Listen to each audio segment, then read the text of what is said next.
on things being manufactured in Kenya.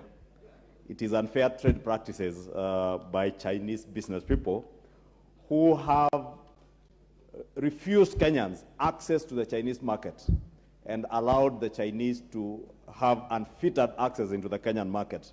And I want to inform the Honorable Leader of Minority that the government of Kenya is well apprised of the issue.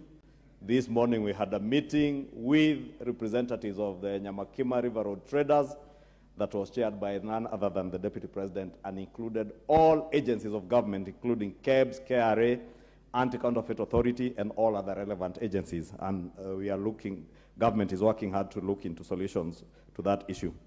Honorable Speaker, we did pass the Budget and Appropriations Report yesterday, which is now what has enabled us to prepare this appropriations bill. And there isn't much that we can say other than what we said yesterday in terms of the budget-making process and approval of this appropriations bill. Upon passage of this bill, Honorable Speaker, we shall be able now to access the monies as when His Excellency the President assents to the bill to become the Appropriations Act of Supplementary 1. And governments, agencies and departments and ministries will now be able to access funds to be able to spur the economic growth that we were speaking about yesterday. But significantly, Honorable Speaker, yesterday as we passed the report, there was also reports of the cabinet meeting of yesterday morning. And I have seen a number of media houses misreport a resolution by cabinet. And because we are the budget-making house, we have a responsibility to correct misreporting by the media. And Honorable Speaker, some of these media houses have become notorious. This afternoon, the Chief Whip has just tabled reports of the Auditor General and financial statements in respect of a number of constituencies for the financial year ended 2021. Let me just say this, Honorable Speaker, with your indulgence, because we have a number of new members of Parliament whose first audit reports will be tabled before this House, hopefully by mid-next year, after the audits that will be done after you are taking office. Please, don't allow yourself to be blackmailed or to be intimidated by any person in the media. On occasion, some of them are calling members of Parliament, oh, we have seen an audit report of your NGCDF committee. I can see already members nodding, so a number of them have been called. And there are issues that you need to talk to us about. Members of Parliament are not accounting officers of NGCDF, and they have no business. If there are issues to do with the audit of NGCDF, those are issues to be dealt with by the accounting officers that are the fund account managers in your respective constituencies. Therefore, don't allow some of these cheap media houses to blackmail you for small bribes so that they don't. Tell them, like I told the one who was approaching some members, I told them, go put it on your headline in your funny newspaper that you don't even sell, you distribute for free. Anyway, Honorable Speaker, I was on the media because the same media house today is misreporting the resolution by cabinet of coming up with a debt anchor and misreporting that the government of Kenya now is raising the debt ceiling.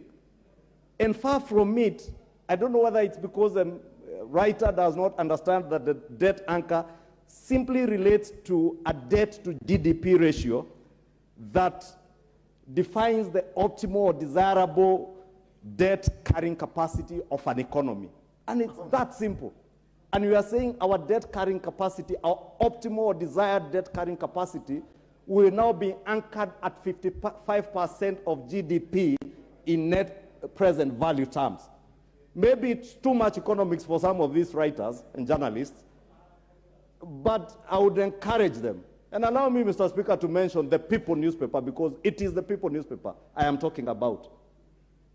They either MediaMax, the same media house that has the famed Kamehameha FM, that the other day was fighting Our Lady members of Parliament, telling them that they are wearing vitenges. Honorable Wandai, what is the problem? He wants to defend. The Speaker just need your guidance on this. No, Inchung'wah is my friend. But then, under the standing orders, we are not supposed to impute improper motive on persons who cannot have the chance to defend themselves for this House, without following the normal process. And you know, newspapers, media houses are legal persons, Mr. Speaker. And therefore, would I be in order to ask that you ask the Honorable Leader of Majority to approach this matter in the correct manner by following the standing orders as clearly indicated there. Thanks. Thank you, Honorable Speaker. I understand the Leader of Minority has to defend the ownership of that particular media house and the persons who own it by virtue of the owners being the chairman or outgoing chairman of the Azimio Council of Elders or something like that.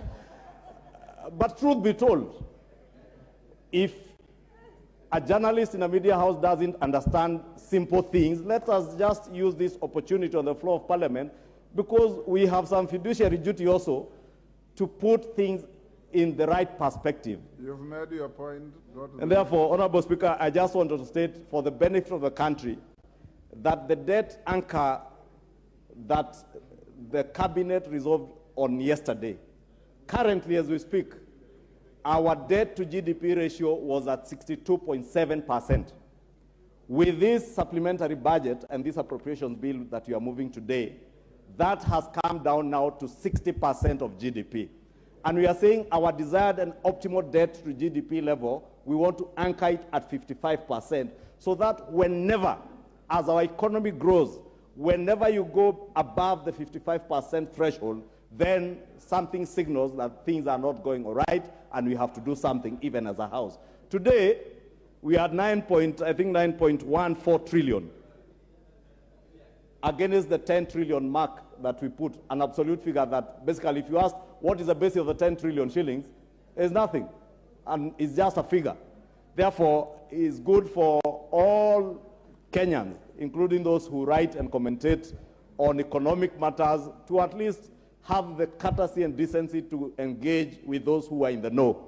And if they can't engage with the National Treasury, I'm sure there are also think houses, economic think houses in this house that they can engage with that would guide them to understand these things, other than misreport things that are misleading to Kenyans. Therefore, Honorable Speaker, allow me to support the passage of this appropriations bill and ask, like we did yesterday, Honorable Speaker, that upon the assent of this bill, that committees of this House, because we have now all been inducted into our work, especially the oversight committees, that we shall take up our work to oversight the implementation of this budget, to ensure that whatever we pass in this House is implemented by government in line with what was intended at the time we did this budget. Because it will not be enough to just say that we are the budget-making House, pass budgets, and leave it then to government ministries and departments to implement as they wish, without meaningful and useful oversight over the ministries. Lastly, Honorable Speaker, we did pass the report yesterday, and that report has certain recommendations. And as I did yesterday, I once again want to challenge our committees. Please go through that report.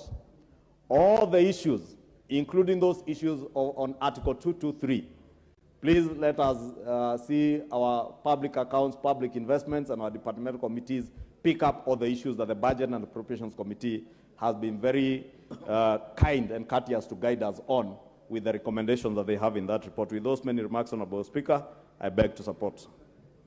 Thank you. I promised you that I'll give to your leaders, then put the question.